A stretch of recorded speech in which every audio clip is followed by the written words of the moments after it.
What's up, everybody out there watching this? Let me turn Twitter off, so I don't want to be distracted by reading tweets. This is my Monday Night RAW Detroit review. This was the first Raw after Fastlane. This was the first Raw on pushing and promoting, basically, WrestleMania. Turn this damn heater off, because it's getting hot as hell. Anyways, this is my Raw Detroit review. You all know we're on the road to WrestleMania now because of what happened tonight on Raw. A lot of pretty damn good stuff happened that I really enjoyed. I'm going to start off talking about the beginning of the show. Kicked off showing a video they posted on Facebook, WWE's Facebook page. I didn't even know they were on Facebook because I don't go on Facebook hardly ever. I just share some of my videos on my ex-girlfriend's Facebook page. That's a long story about that, but I won't discuss it here. Anyways, kicked off showing Dean Ambrose getting attacked by Brock Lesnar in the backstage area, the parking lot area, whatever you want to call it. So Brock attacks Dean, F5s him, throws him on top of a limo, and the back of his head smashes up against the windshield. I don't think the windshield broke, but whatever. So Ambrose was gone for most of Raw. For at least the first hour and a half, Dean Ambrose was off of Raw until he showed up later. So it showed the Lesnar attacking Ambrose video before Raw kicked off, and then Raw, the intro video of Raw played. Then Vince McMahon came out to give out the Legacy, what the hell was the award called?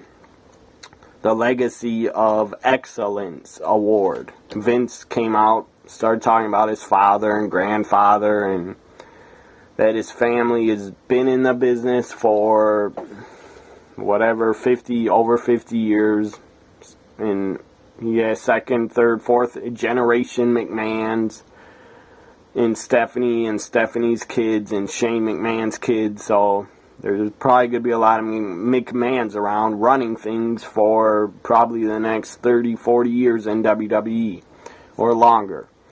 If Stephanie or Shane's kids want to get involved and help run WWE, maybe they won't want to. I don't know.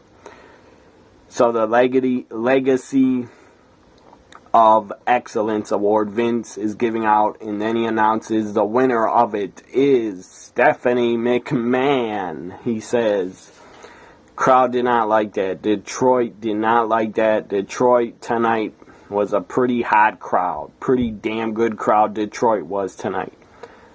They usually are. Detroit is a great fan base for wrestling and the WWE. Detroit is a great fan base for pro wrestling. But sometimes they're not always great. Tonight they were pretty great. They were a great crowd. So Stephanie comes out, acts like she's crying, and says, I didn't really have anything planned to say, but I did have a speech written, and she starts talking. And basically Stephanie says how honored and proud she is to win this award. And then, of course, by Vince announcing Stephanie is the winner of the award, that was pretty good. Pretty great to get heat on Stephanie and himself. Vince got himself a lot of heat and Stephanie a lot of heat. Well, you can say whatever you want about Vince McMahon and Mr. McMahon character, but the guy knows how to get a reaction, and the guy knows how to get great heat. He's a genius at getting heat and getting a crowd reaction. So Stephanie gets a lot of boos. The crowd was pretty angry that she won the award, and she kept talking and talking, but she didn't talk for that long because Shane McMahon's music hits. That the beginning of his theme, Here Comes the Money, that was epic. Crowd exploded. Crowd went insane. Crowd popped and marked out like hell. And they should have, because it was a great, great moment. It was great to see Shane McMahon back in the WWE, back on TV, back on Raw. Shane has been off TV, I think, since WrestleMania 25 build-up, or at least 2010, I think. That was the last time Shane was on TV, or 2009 maybe. Anyway, Shane gets a massive pop, massive reaction. The crowd was going insane. Detroit loved it. They loved seeing Shane back. He was standing in the ring, just taking it all in, taking in the crowd reaction. I'm sure that felt good to Shane to hear that reaction he got. I'm sure him hearing that reaction made him miss the business. And it would make anybody miss it if you get a reaction like that and you're standing in the middle of the ring.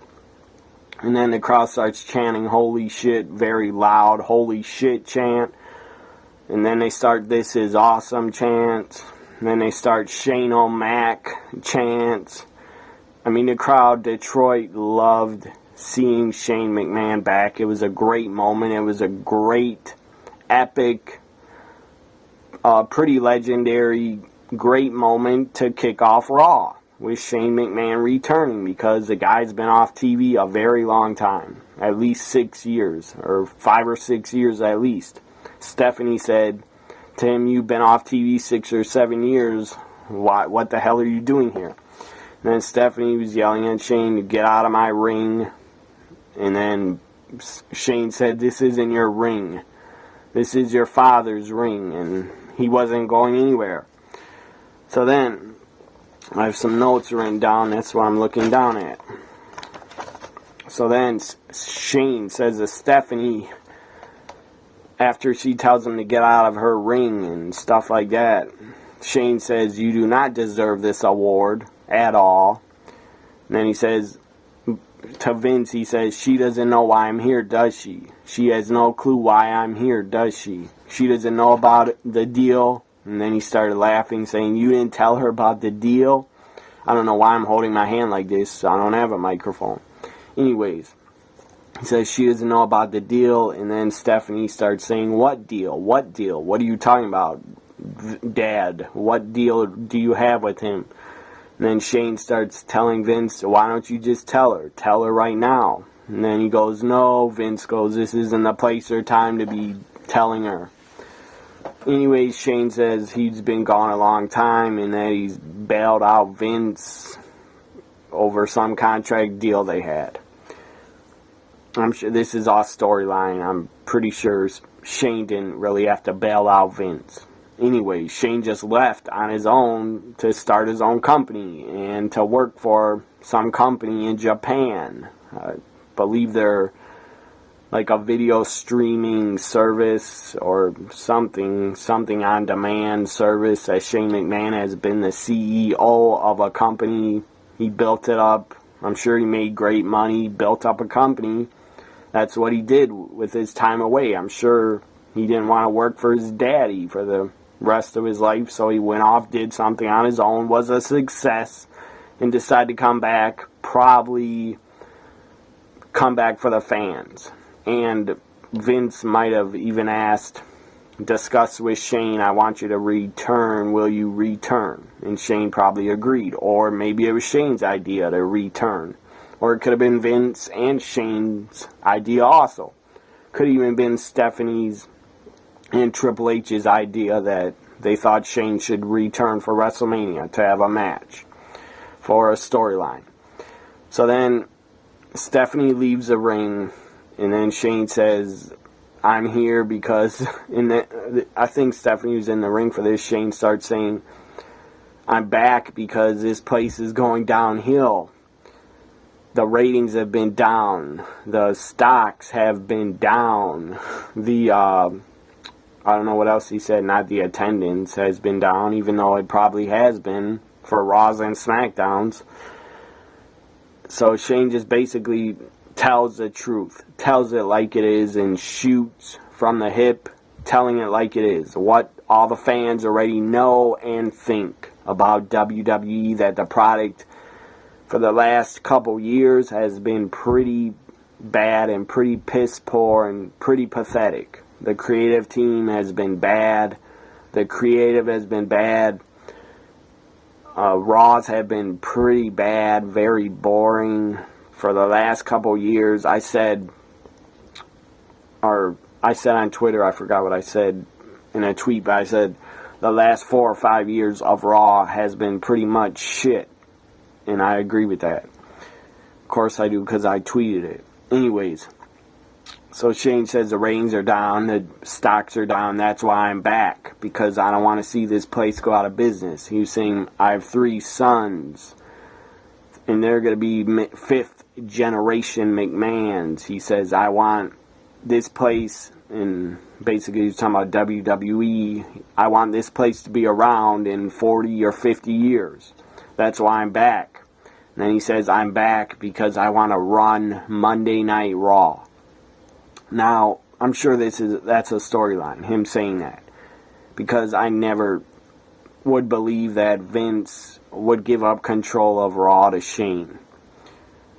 Maybe Vince, this could be true that he's going to let Shane help Raw out and come up with ideas to get Raw better and to make it a better show. So maybe Vince will really listen to Shane about new ideas to make the show better.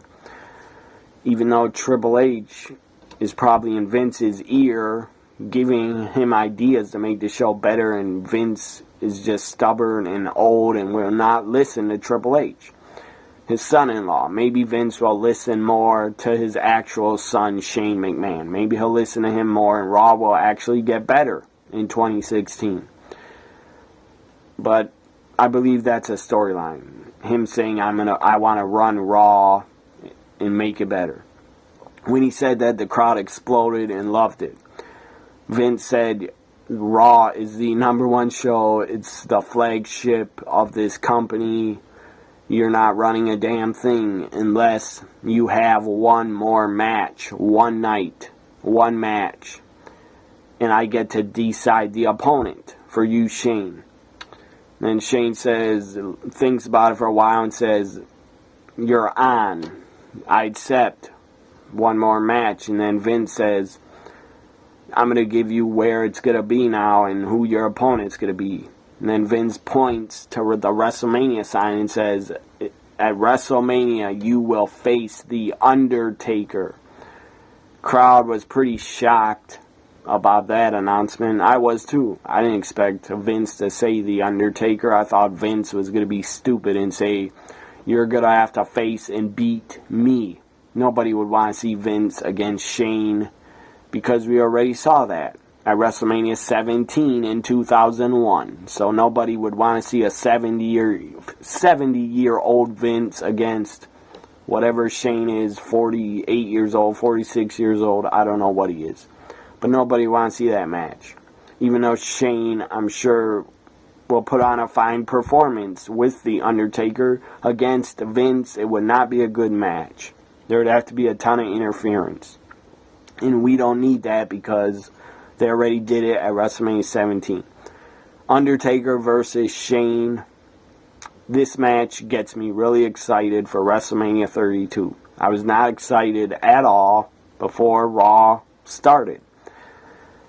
I sent out a poll saying, do you think after Raw you will be more excited for WrestleMania, or will you be excited for it? Vote yes. And if you think you won't be excited after Raw, vote no, you won't be more excited.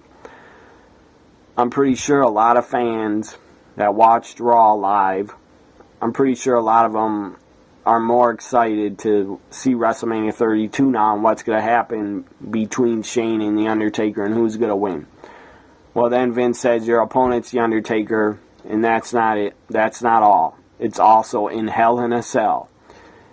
I don't really like it being in Hell in a Cell. To be honest, I don't really like that, but I'm fine with it. But I could have been without the Hell in a Cell stipulation. I could have gone without it. But I'm sure that'll make the match a little bit better. If maybe they'll bleed, one of them will bleed, and they'll both beat the crap out of each other inside the cell, and weapons will be able to be used.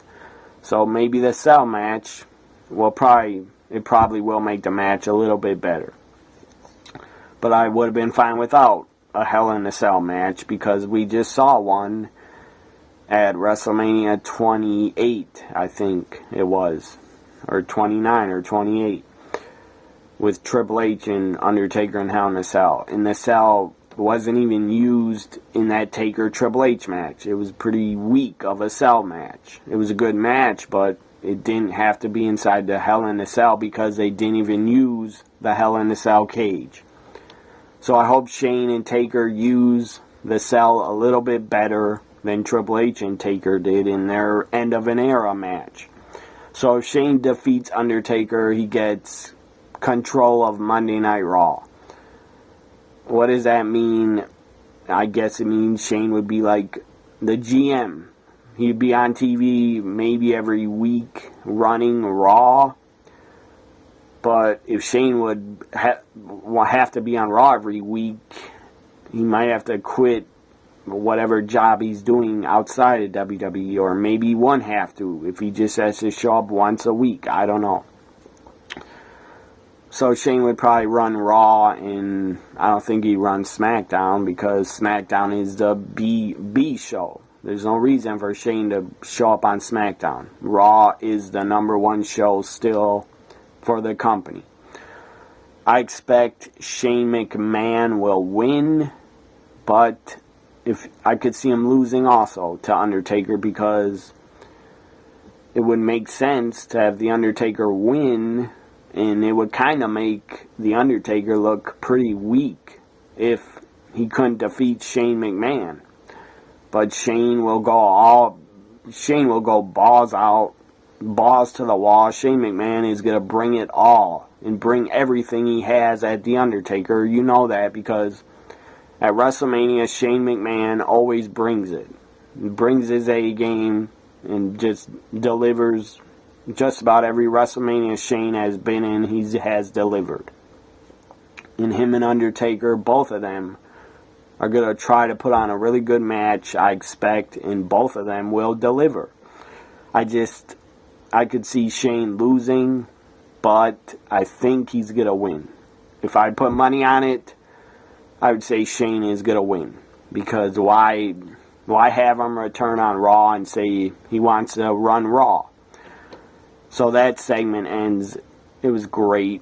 It was an OMG moment. It better win a Slammy for oh my God moment of the year, because it was the moment of the year so far.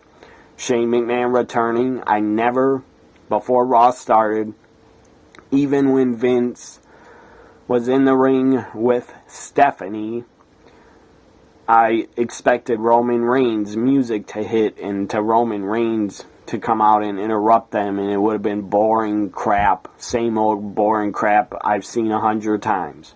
With Roman coming out, talking on the microphone against Stephanie and Vince. It would have been boring. I never expected to hear, "Here Comes the Money," music hit, and Shane come out. It was awesome. It was epic. I loved it. I'm very happy Shane McMahon is back in the WWE, even if it's for a short time, until if Shane loses at WrestleMania, he'll probably disappear again, and I'm okay with that. If it's for a short term, just to get ratings up a little bit until after WrestleMania, I guess that's a good thing, but I would like to see Shane on Raw more after WrestleMania. So him just returning for whatever it is, I don't know what it is, 5 or 6 weeks before WrestleMania, to just have him return for 5 or 6 weeks and then leave, the ratings would just probably go back down after Mania. Maybe if Shane stays and the show, the company changes Raw a lot, maybe the ratings will go up, actually, if Shane McMahon has a lot of influence in the show.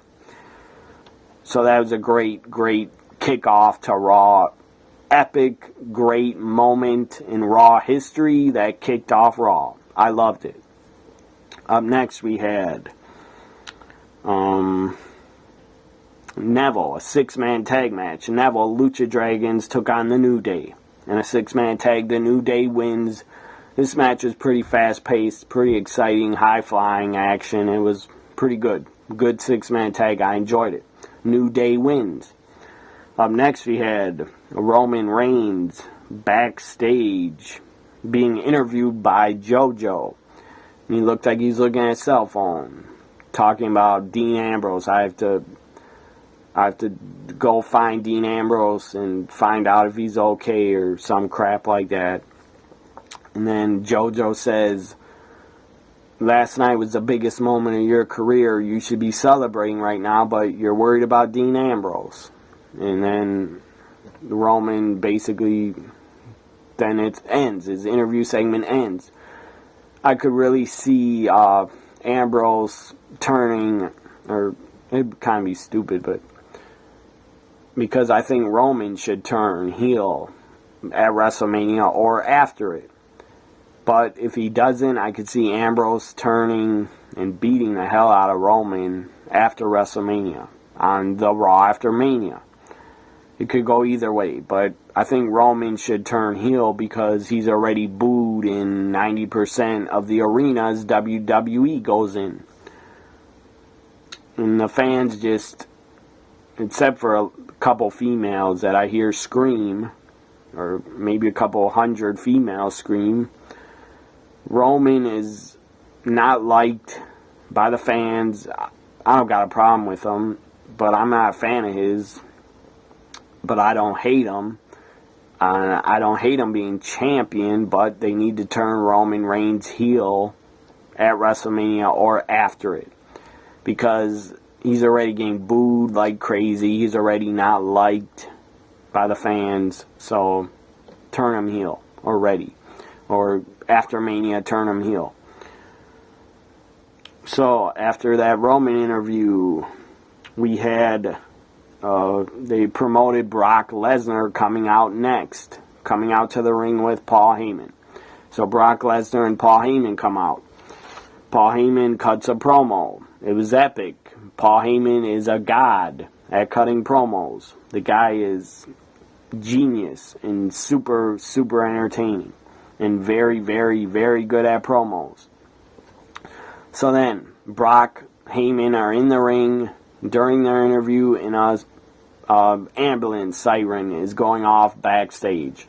They lift up the doors, and the ambulance comes in. This was very predictable. Everybody on the planet knew it was Dean Ambrose in the ambulance. So Dean Ambrose drives into the arena, gets out of it, crawls to the ring on his hands and knees, basically crawling to the ring, and is just laying on the outside of the ring. Paul Heyman, Brock Lesnar just walk past him, start walking up the ramp, and then Dean Ambrose gets on the mic.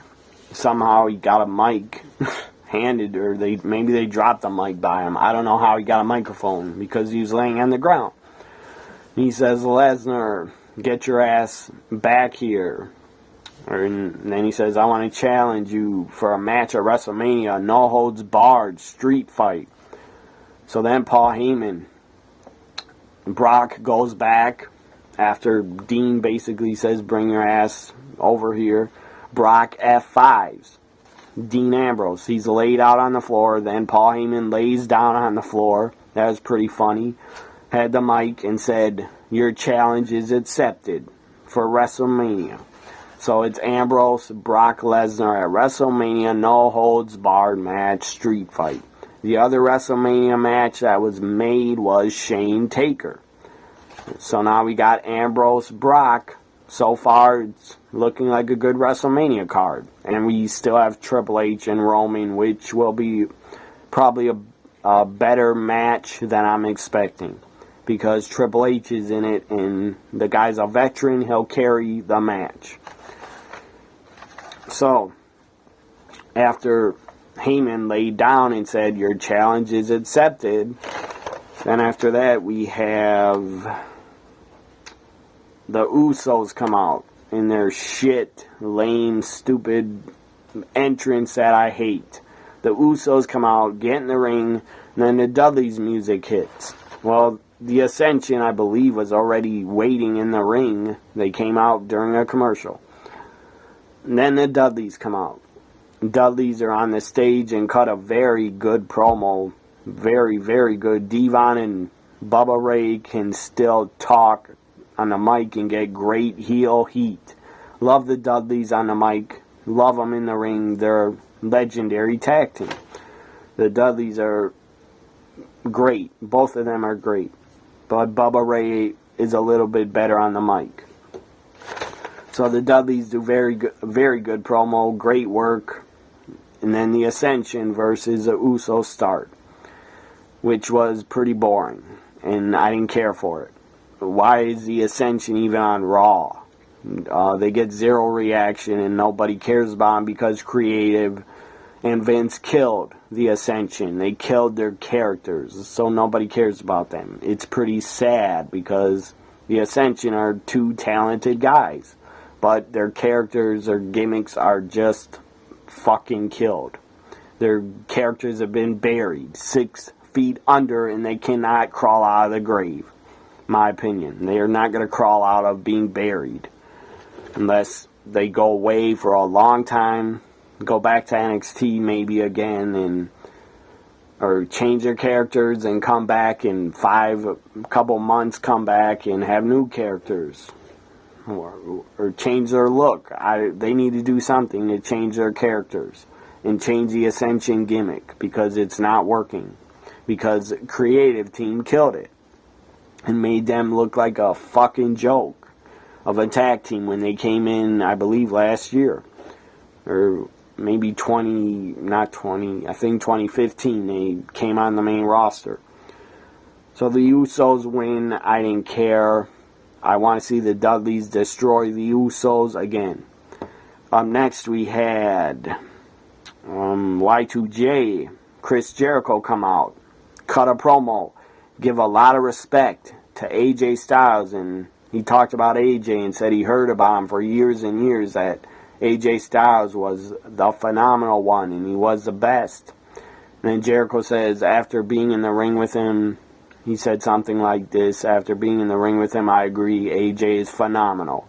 And then he calls out AJ Styles. Jericho calls out AJ. He comes out. They give each other respect.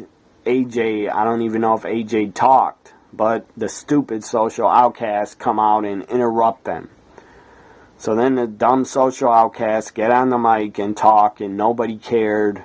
Nobody reacted, and everybody probably booed them. So the social outcasts come out, and then Jericho basically and AJ, they start a match with the social outcasts. And I think it was Heath Slater called them Y2AJ. I thought that was pretty funny.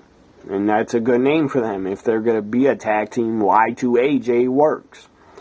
So anyways, it was a decent tag match. It was pretty short. I knew AJ and Jericho were going to win. AJ hits a flying forearm. I believe he hit that. Awesome move he's done for years.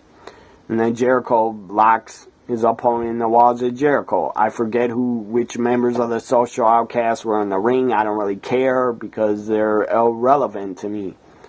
Neither of the 4 guys are going to be any single stars ever, I don't think. So they don't even know what to do with these guys. That's why they threw them in a group and called them the social outcasts. Well, in my opinion, they're the social dickheads. I don't care about them. And not many fans do. Social outcasts need to go away. Or at least go away after WrestleMania. After they all get thrown out the Andre Battle Royal one by one. So, AJ, Jericho made a very good team. That was cool to see them team up. I'm a fan of Jericho, and I'm a huge AJ Styles fan, always have been. So then after Jericho, AJ win the match, AJ jumps, springboards off the top rope, hits a high cross body on the outside, taking out the other members of the social outcast. That was awesome. see that springboard of AJ taking out the Social Outcasts. Up next we had, I believe, the hell is this writing? Yeah, we had more them showing Shane McMahon after AJ Jericho won. They show Shane McMahon returning and what happened in the beginning of Raw again. So they show it over again. And then Triple H and Stephanie are backstage talking. And Triple H basically says to Stephanie, don't worry about it. Your brother's an idiot. And he'll just mess up. And then he'll have to leave again. So then Stephanie says to Triple H, I'm going to go find Roman Reigns and tell him, I guess he has a match tonight. And that he can't go visit Dean Ambrose in the hospital again after showing up to the arena and probably getting, after he got hit with an F5, he's probably back in the hospital. So Roman wanted to go visit his so-called brother.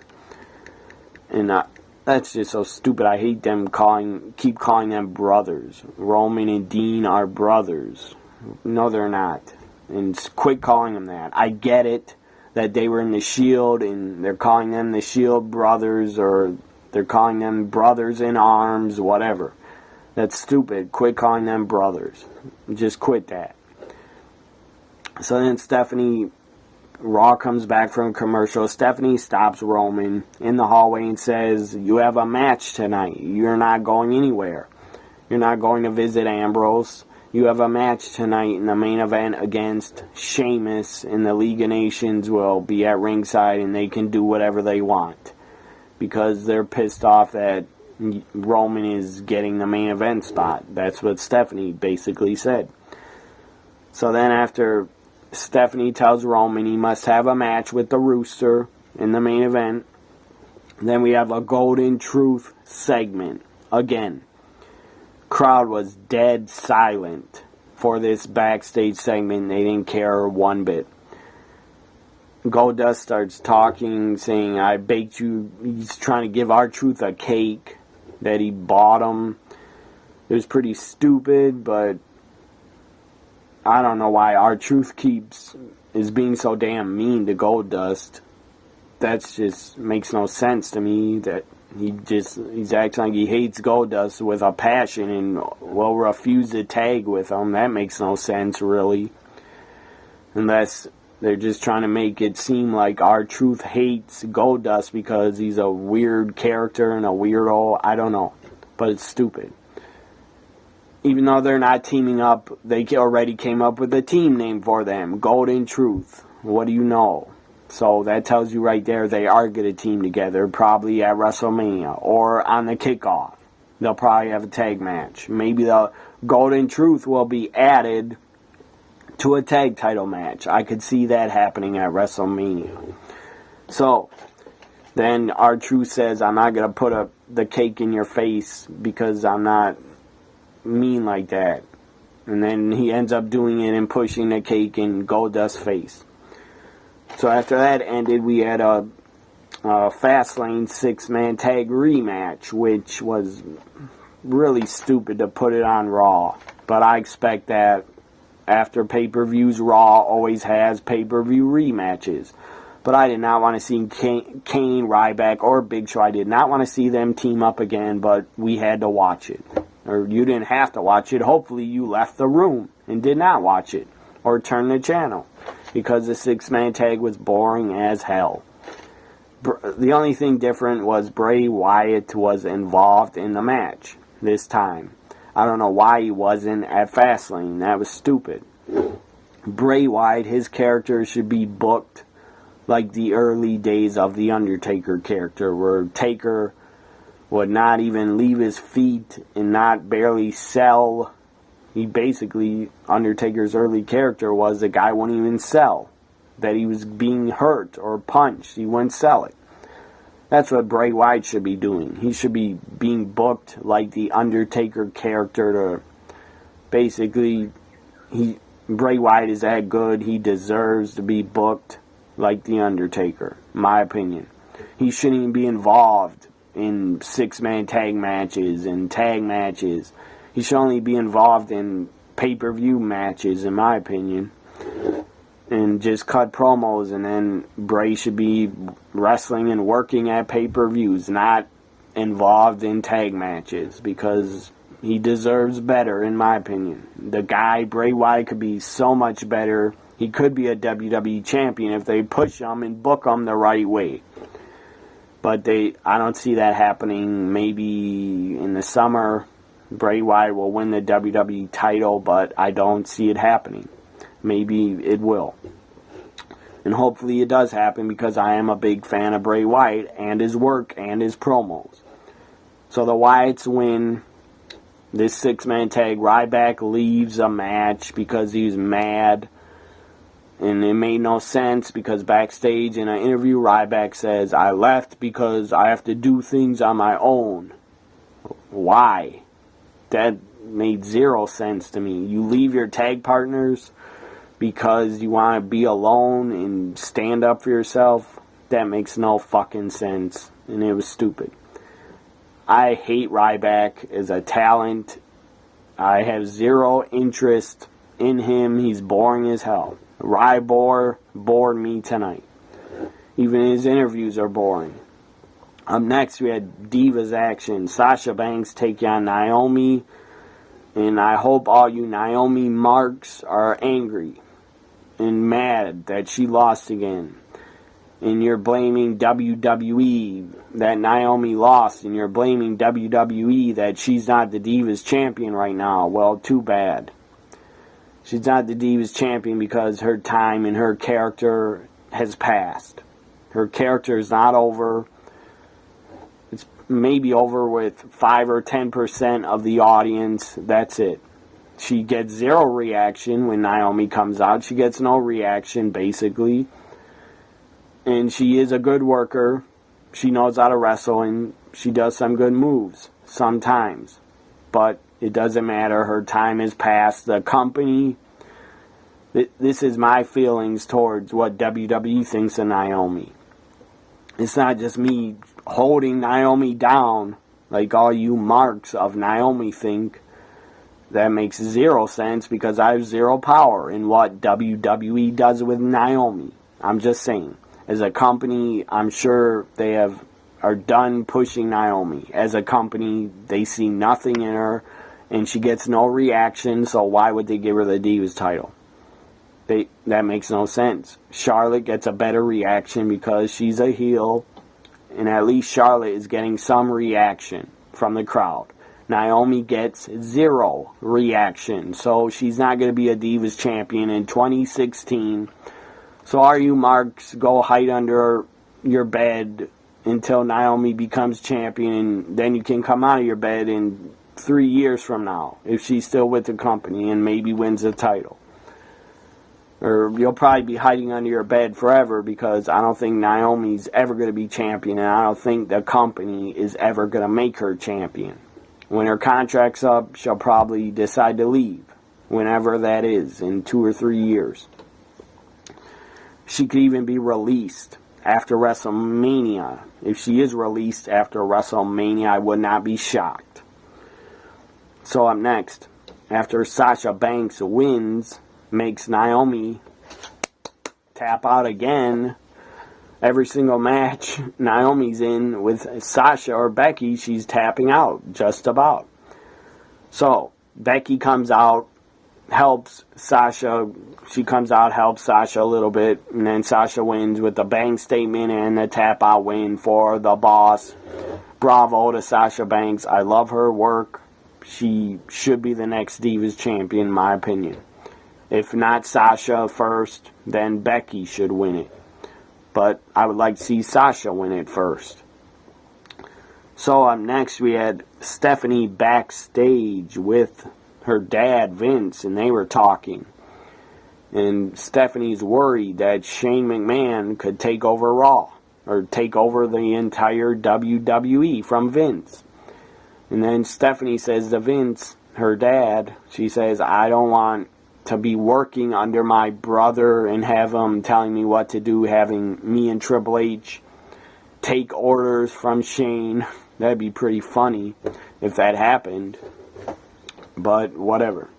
We all know Triple H, real life, he runs NXT, so even if Shane wins, Triple H will still be running NXT backstage, even if he's off TV.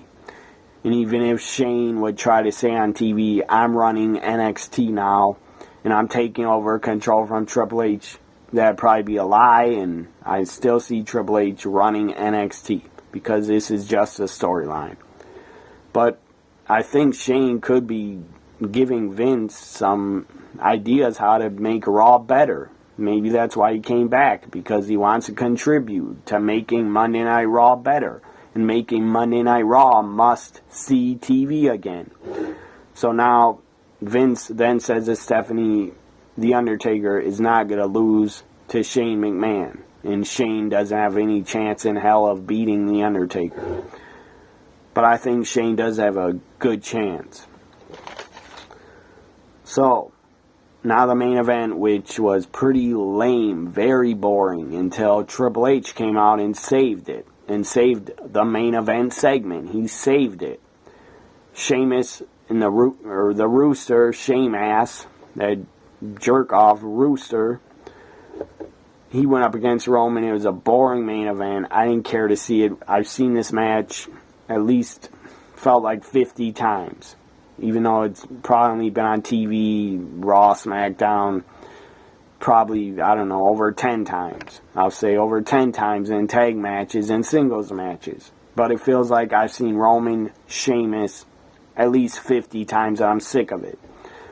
And that is not a worthy main event for Raw, having Sheamus against Roman. But it set up Triple H coming out. That was good. And destroying Roman Reigns. That was also good and very entertaining. So Triple H comes out, destroys Roman, and Roman got a Superman punch in, which I'm really sick of seeing Roman do the Superman punch 5 times in every single match. Quit doing it so goddamn much. It's really pointless and stupid. I mean, just do it as your finisher one time a match. You don't gotta use it 5 times every single show. You don't gotta use the Superman punch that much, because it makes it mean nothing and mean less and less. And the spear, I don't like the spear finisher either. The only guy I liked really using the spear was Edge and Goldberg. That was it. Everybody else that has tried to do it has just been dumb and lame, because the spear finisher, or Rhino too. Rhino, when he did the gore, it was called the gore, but it was a spear. When Rhino did it, it worked. When Edge did it, it worked. Roman doing it does not work, and I don't like Roman doing a spear. He should come up with a new finisher. And the Superman punch is okay, but as I said, he uses it way too fucking much, and he should stop. Or someone in the company should tell Roman, don't do the Superman punch more than once a show. So Triple H comes out, hits Roman with a bell, or got a sledgehammer out, I forget which one, and hit Roman with a sledgehammer. Then started bashing his head up and down like a basketball on the table, hitting his head on the table over and over and over. That was awesome. That was epic. Crowd loved it. Crowd was cheering like crazy. You could call them Roman Reigns haters. I don't think they're haters. I just think they don't like Roman Reigns and how he's been portrayed and booked. Because he's been booked and portrayed very stupidly. He's been booked and shoving down our throats. And we don't like that as fans. He could have got over on his own, but instead the WWE has decided to protect Roman and shove him down our fucking throats and protect his ass and give him written promos that he was not delivering. They were failing. The company has failed at pushing Roman Reigns. He could have got over on his own, but instead they wanted to cuddle and coddle Roman Reigns and treat him like a little baby that could not get over on his own. So Triple H basically busts open Roman Reigns, and then Cole says he's busted open, he's bleeding. Roman is bleeding all over his face, and Cole was saying blood's running down his face. I didn't see that much blood pouring down his face, but I did see some blood. And Triple H started punching him in the head to bust him open even more and injure him even more, make him bleed even more. I really enjoyed that. I think blood in wrestling, there is a place for it when done right. And Triple H busting open Roman Reigns, that was the right place to get juice and blade and cut yourself. Anyways, so Roman's busted open, and I think Byron or JBL said he's just bleeding he's bleeding from the nose. And then Cole yells, "No, there's blood running down his face." So Cole had to put it over so much that Roman was bleeding. So and then Triple H pedigrees. And the crowd's chanting, "I think this is awesome." They loved it. Triple H pedigrees Roman on the steel stairs. That was awesome. That was great. Crowd loved it. And then a whole bunch of referees came out, broke it up. That was a great end to Raw. Very good end. Triple H grabs the title, stands up on the stairs, does his pose with the title, and does this to mock Roman, and then does a suck it right after that. And then he holds up the title, and Monday Night Raw ends. Raw Detroit, the first 2 hours were very entertaining and not boring. Very good and not boring at all, in my opinion. First 2 hours were pretty damn great. Especially the highlight was Shane McMahon returning. And the other thing that was good was the Brock Ambrose segment in the ring and AJ Jericho teaming up. I enjoyed that. And Becky making Naomi tap out. I always enjoy that.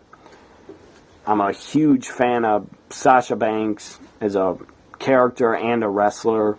Huge fan of Becky Lynch also, and I'm a big fan of Charlotte. She's great in the ring also. It was pretty cool to see Charlotte had some new gear on her, whatever you call it, her upper ring gear. Was mocking the Bellas. I think it said champion on it. Mocking and ripping off Nikki Bella's thing she used to have on her chest that said fearless. Charlotte ripped it off and had the words champion printed on her gear. That was pretty cool that she had that new gear made up. So WrestleMania, now that Shane, Undertaker, Brock, Ambrose, and we all know it's Roman, Triple H, WrestleMania, I'm sure there'll be other very good matches added. There'll probably be an IC title ladder match or IC title match, maybe Sami Zayn versus Kevin Owens. I hope we get to see that match for the IC title. Maybe AJ and Jericho maybe teaming up to go after the New Day in the tag titles. I don't know what they're going to do with AJ and Jericho. Maybe AJ and Jericho will be added to an Intercontinental title ladder match. That'd be good also. But Shane McMahon being added to WrestleMania, bravo to WWE. They did a great job tonight bringing Shane back for WrestleMania. It made me way more excited for WrestleMania 32. If I give Raw a rating for Raw Detroit tonight, the Raw after Fastlane 2016, I give it a 8. The first 2 hours were great. The third hour got pretty boring and slow and hard to watch until Triple H came out and destroyed Roman. So I give Raw 8 overall. The third hour is probably a 4 or 3. So, hope you enjoy my Raw Detroit review. Follow me on Twitter at TNA WWE Guy and at NXT WWE Guy. Thank you for watching. If any of you watched for over 5 minutes or longer, or if you watched for 1 minute, thank you for watching. Bye for now, everybody.